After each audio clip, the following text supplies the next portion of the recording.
Hello, welcome to the show. All right, we're talking about pillars. Four women I chose who are the pillars of the WWE Women's Division for SmackDown and Raw. I'm not including NXT in this. And four men who I think are the pillars of the divisions for SmackDown and Raw. Now, just a quick caveat. I'm not putting Roman Reigns because Roman Reigns at this point is just a complete megastar. Although he can be a pillar,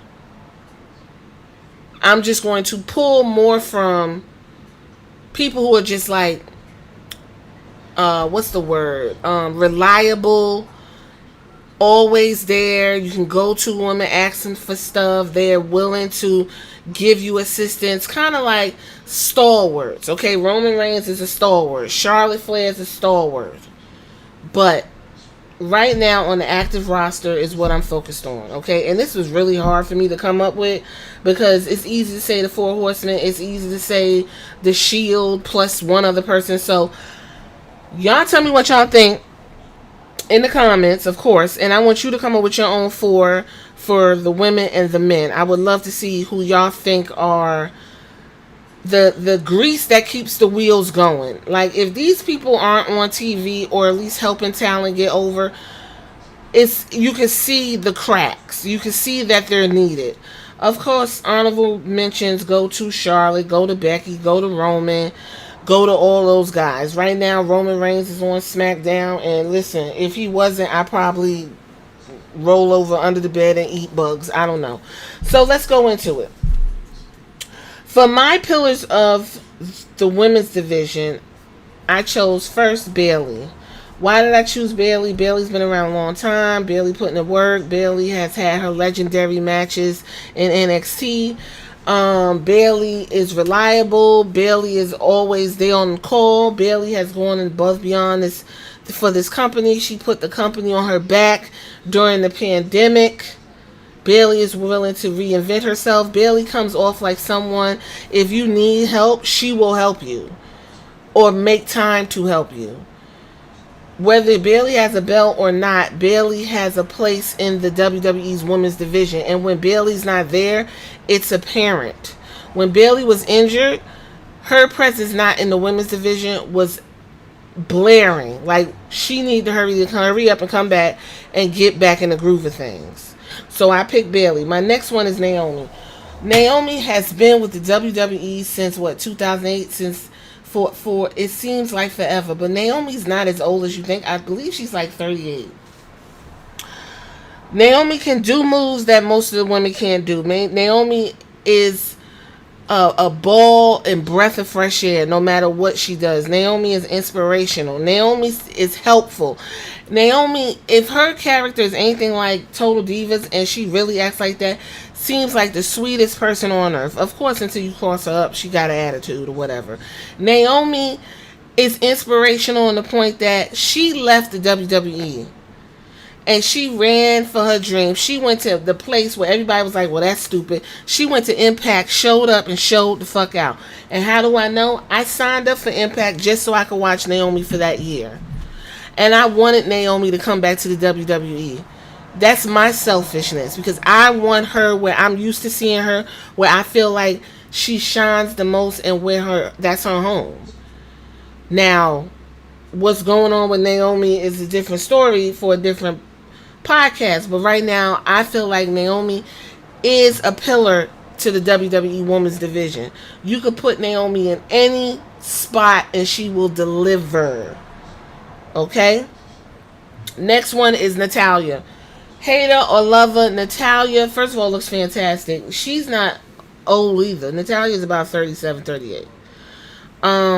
She seems like she's been there forever because she's always on TV. Natalya is a mother hen to the women's division. They go to Natalya to help the girls get as much needed wrestling training as possible. Natalya on Total Divas, even whether it was scripted or not, was called on to watch the girls and mentor the girls. She still mentors to this day both men and women. I think Natalya is underappreciated as fuck in the WWE. I don't see why she can't get that belt and get at least another run. Natalya showed her ass in NXT. She was putting on some of the best matches in NXT just to show people that she still got it. I think because Natalya is so reliable and Natalya is there for this company and for anyone that needs her, it's almost as if she's an inevitable. If there's nothing going on, Natalya will come out to give somebody a match. I'm actually shocked Natalya hasn't been put in a match with Jade, because Jade has been training with Natalya down at the Heart Dojo where they go. So I think Natalya is definitely a pillar. And y'all might be shocked by this. I was shocked myself, but I deliberated and I feel like Nia is a pillar right now in the women's division, simply because this woman was able to leave the WWE. She got fired for various reasons. She came back and reinvented herself to the point where she is in demand on TV.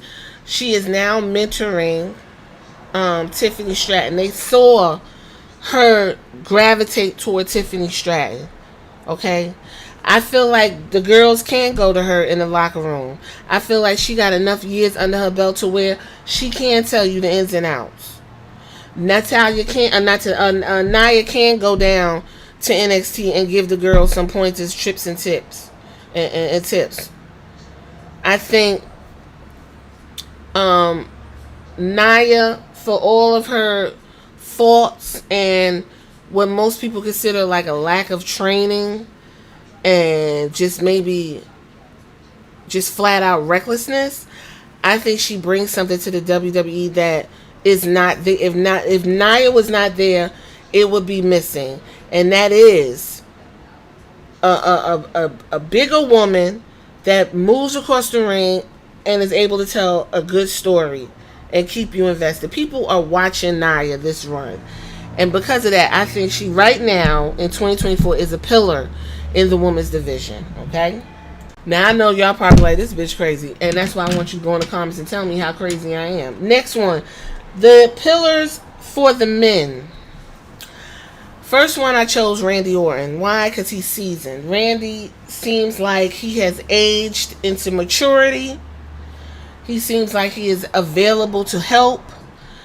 Everybody looks like they look to Randy. They enjoy Randy's company, because back in the day on the dirt sheets before Meltzer and all of them, or whatever the case may be, because I used to just have WWE magazine, his jokes and antics were off-putting, almost borderline getting him in trouble.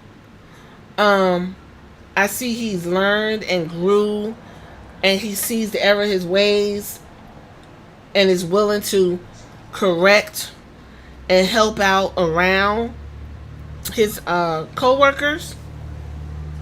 Watching Randy, seems like he's having fun. It seems like he's open to learn, and Randy's been in WWE long enough to be a pillar. Randy has lived a lot of lives in WWE. We literally seen Randy Orton grow up, and he's still thriving, he's still successful, he's still in demand. And I consider that a pillar for the men's division in 2024. The next one is the only 3-time Grand Slam champion, and that's The Miz. Now, I never cared for The Miz because I got to experience him during the real world, and I saw Coral make him cry because he was like racist and didn't realize it or something. And so I wish they had those episodes, because she laid into his ass, child. Anyway, The Miz has shown that he is someone the company can call on at a drop of a dime. He is adaptable. He is willing to fall in line and play along. He doesn't seem like a yes man to me, but he also seems like he can give advice and really be probably kind of thoughtful. Because when he was on the real world, he used to just blurt shit out. He seems like he's a lot more palatable. I can see people going to The Miz and getting tips. A lot of times The Miz has been bunts of jokes, because it's like, oh, here's this guy go. He coming from fucking reality TV. But more and more, Miz has been getting his flowers, because people have seen that the character work has been trumping the work rate And that is what's given The Miz longevity, especially during Vince McMahon's era. Vince McMahon loves The Miz. And from what I gather, Triple H seems to enjoy him or like that he's reliable as well. Because The Miz is still on TV. He's still mixing it up. He's hosted SummerSlam because it was out in Cleveland. He looks the part. He dresses well. He has that fine ass Maurice on his arm, which the WWE likes. So when they have those upscale events, it's either the Crawfords or the Mizannins. Okay, I think the Miz is definitely a pillar. If anybody was to ask who were the four pillars, the Miz will definitely be in the conversation.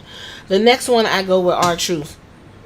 Although I don't care for R-Truth's character right now because he's acting like he has some type of cognitive disorder and he don't know the fuck he's at, and it's actually worse than when he was with Lil Jimmy. And now he just don't know nobody. He don't know what the fuck is going on, and that spiel is going on and on and on. But the fact that R-Truth is so palatable and everyone loves him and everyone looks to him for advice and everyone sings his praises. He's been with the company for a long time. I actually think R-Truth should have gotten a few runs with that title. I think it's a travesty that he hasn't. And even at this age, I feel like if Triple H really wanted to make a gamble and stop being so fucking safe, he would put the belt on R-Truth, have him tweak his character, and show folks like, yeah, I might be old or whatever, but I'm still moving. R-Truth is in better shape than fucking John Cena, okay? He's been around, he's been a stalwart, he's been used well, and he's probably one of the only acts outside of this goofy shit that don't make black men look absolutely horrific. And I could be confused, but that's why you're here to unconfuse me. Lastly, I picked Seth Rollins. Seth Rollins, again, he's a hand. He is where I left off because I had to get me a drink. Seth Rollins, yes. Seth has been shown to be the company guy, although the company has shown Seth that he is a strong number two. Seth, again, will put his body on the line for the company. Looks like he is available for anybody who needs assistance. Is essentially a stalwart. Seth is looked for. Seth is still popular. Even if he's working your nerves, Seth Rollins is going to give you a match. Seth seems like the higher ups will come and ask him his opinion. Seth Rollins did not have to be on the card for WrestleMania, but they put Seth Rollins there because they knew with someone like The Rock, flipping and flopping in that ring, we need somebody that's seasoned, that's going to be able to do the work rate and let everybody else handle the character stuff. I think Seth Rollins is a pillar right now in 2024 to WWE, to the point where they're going to give him another break. After that whole Bronson Reed smushing his guts, he's taking another break because they want him to get healthy for his run with Phil Brooks, CM Punk. So that is my pillars for the WWE, men and women. If I moved you to hit the comments, I would like you to tell me your 4 pillars for the men and women, and let's have the conversation if you made it this far. Alright, later.